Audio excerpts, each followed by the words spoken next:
Welcome to K-Catalog.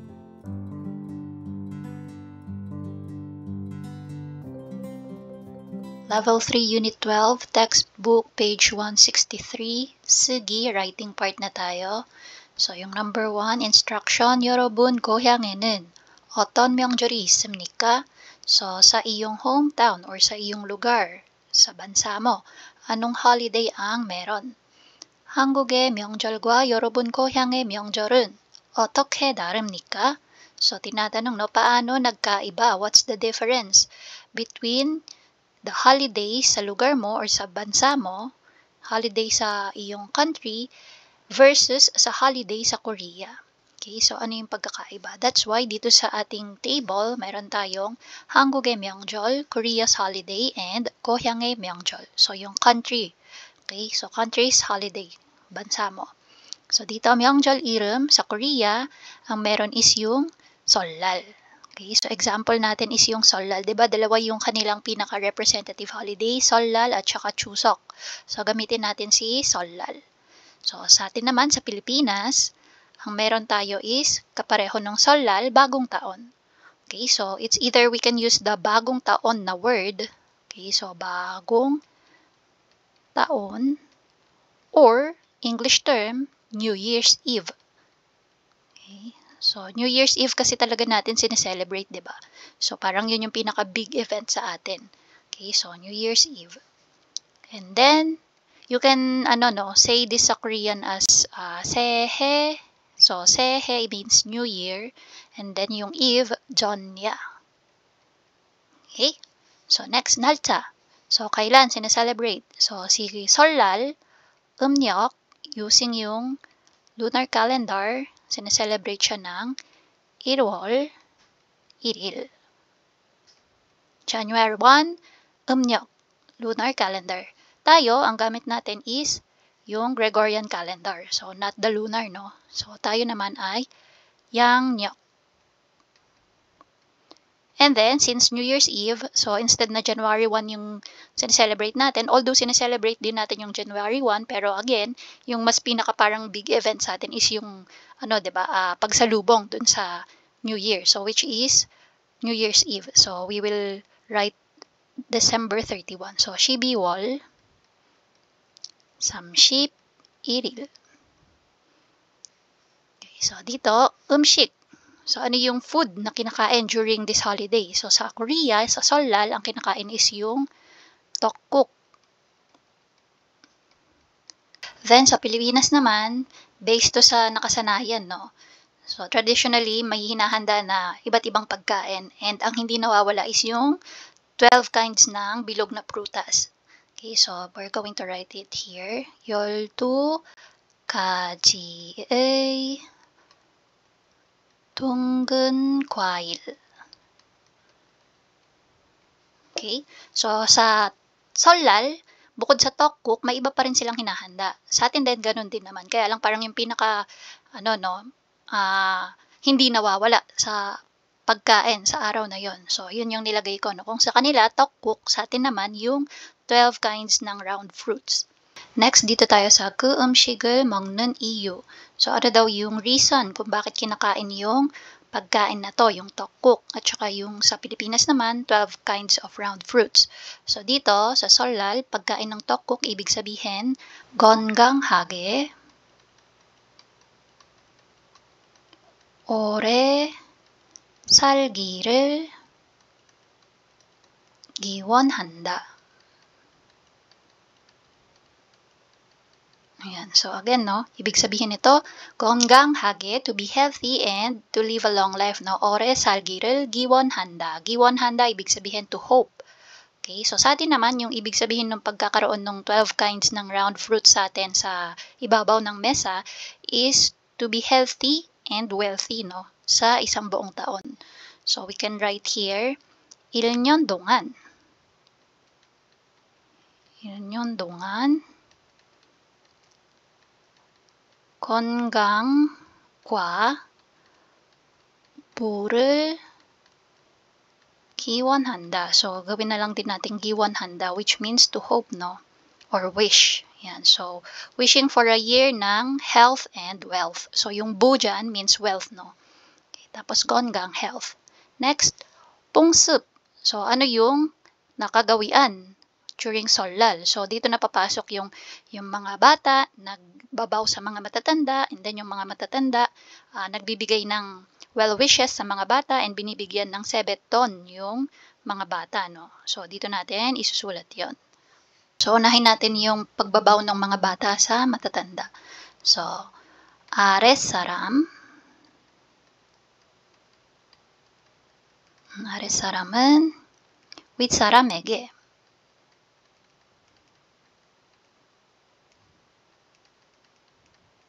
세배를, so sebe yung pagbaw nila, no? Handa. And then, yung mga matatanda naman, so 윗사람은 아랫사람 에게 덕담. So again, no, yung 덕담 yung well wishes. So 덕담을 해주고, tapos sa mga bata, 아이들에게 세뱃돈을 줍니다. Or 세뱃돈을 준다. So, sa atin naman sa Pilipinas, ang nakasanayan natin is, iniintay nating mag-12 midnight, di ba? So, pagpatak ng 12 midnight, tsaka tayo gumagawa ng ingay, at tsaka nagpapaputok, no? Fireworks.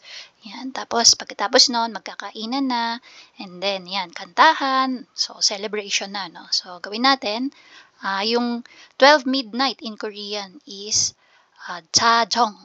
Okay, so, 자정이 되면.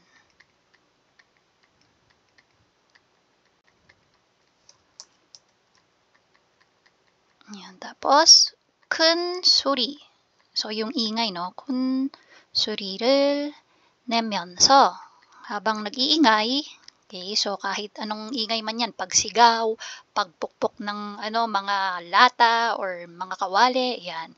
Basta nag-iingay, no? 큰 소리를 내면서 불꽃놀이, yung fireworks natin. 불꽃놀이를, okay, wrong spelling for nori. So, ito pala siya. Yan, nori를 한다. Okay, so ano pa ba? Yung 가족과 함께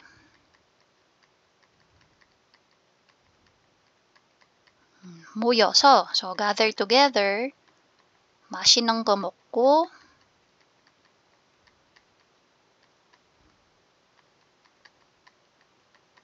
tapos, yan, nag-i-enjoy sila, no? 시간을, 재밌는 시간.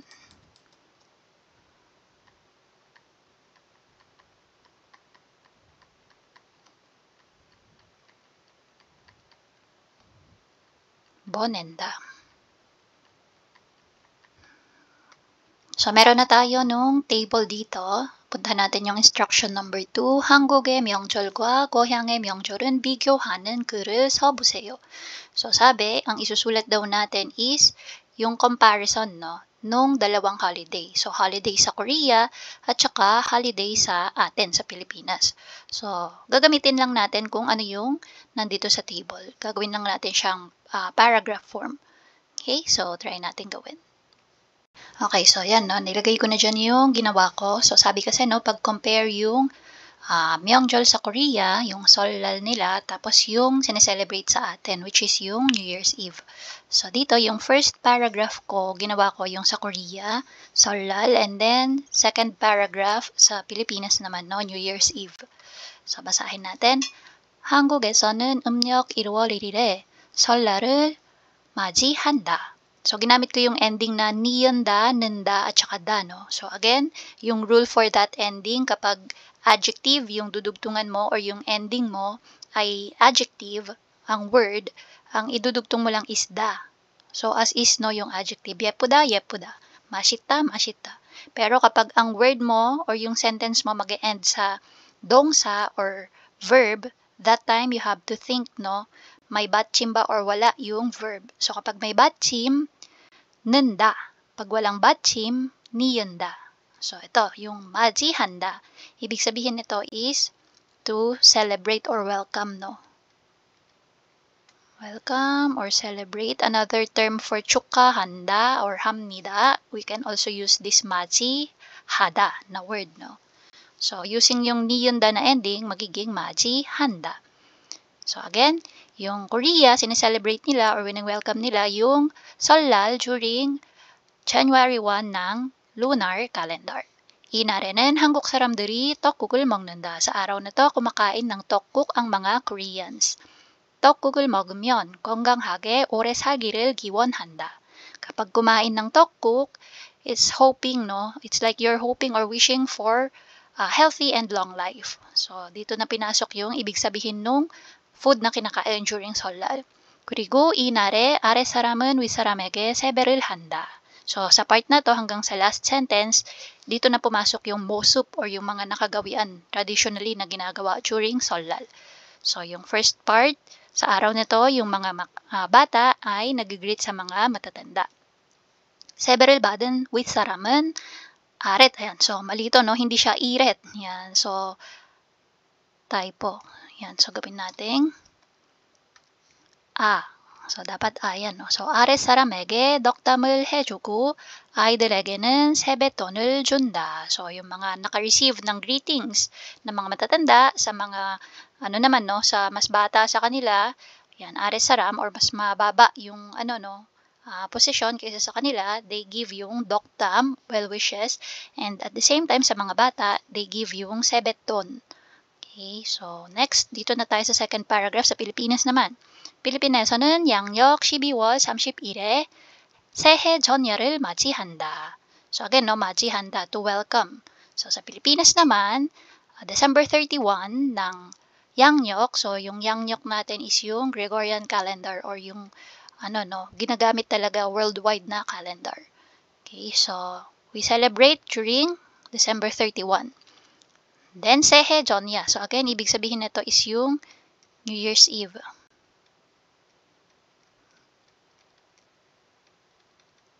So, yung 전야 dyan, no? Yung Eve. 새해, yan. Okay, so, 이는, so, ito, 이는, this, 지난 해를 감사하고 다가오는 새해 첫날을 축하하는 것이다. So, in-explain ko lang dito na ito, yung New Year's Eve, is ginagawa natin to celebrate yung bagong araw, no, ng bagong taon. 새해 첫날, first day of the year, to celebrate the first day of the year, and at the same time, to give thanks, no, parang to bid farewell or magpasalamat din sa nagdaang isang taon. So again, no, sulat natin para hindi masyadong nakakalito. 지난해, last year's. Yan. Tapos, kamsa, Thanksgiving. Then, da가오는, ibig sabihin upcoming, no? Or paparating na first day ng New Year. Yan. So, again, 새해 New Year. 축하하는 것이다. So, it's a celebration. Then, 전통적으로 사람들은 맛있는 음식과 12가지의 둥근 과일을 준비한다. So, dito ko na pinasok yung food na prepare.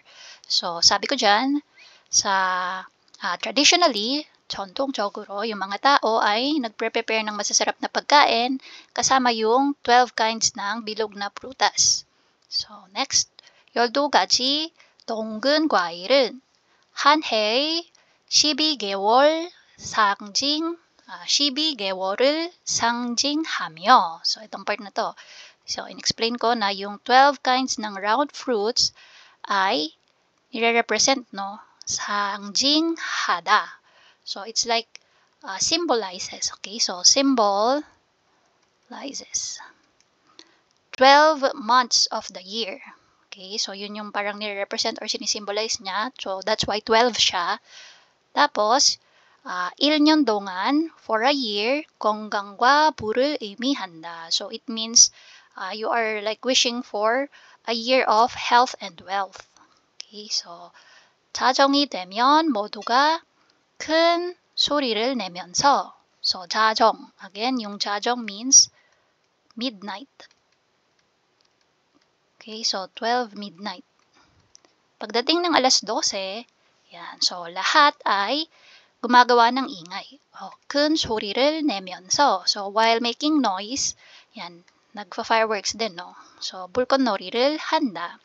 And then, 가족들은 함께 모여서 nagtitipon-tipon yung mga family and yan, 새해 첫날을 즐긴다. In-enjoy na nila yung bagong taon.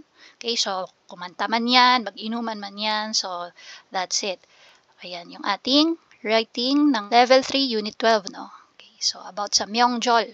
Comparison ng Myeongjol sa Korea at sa atin sa Pilipinas.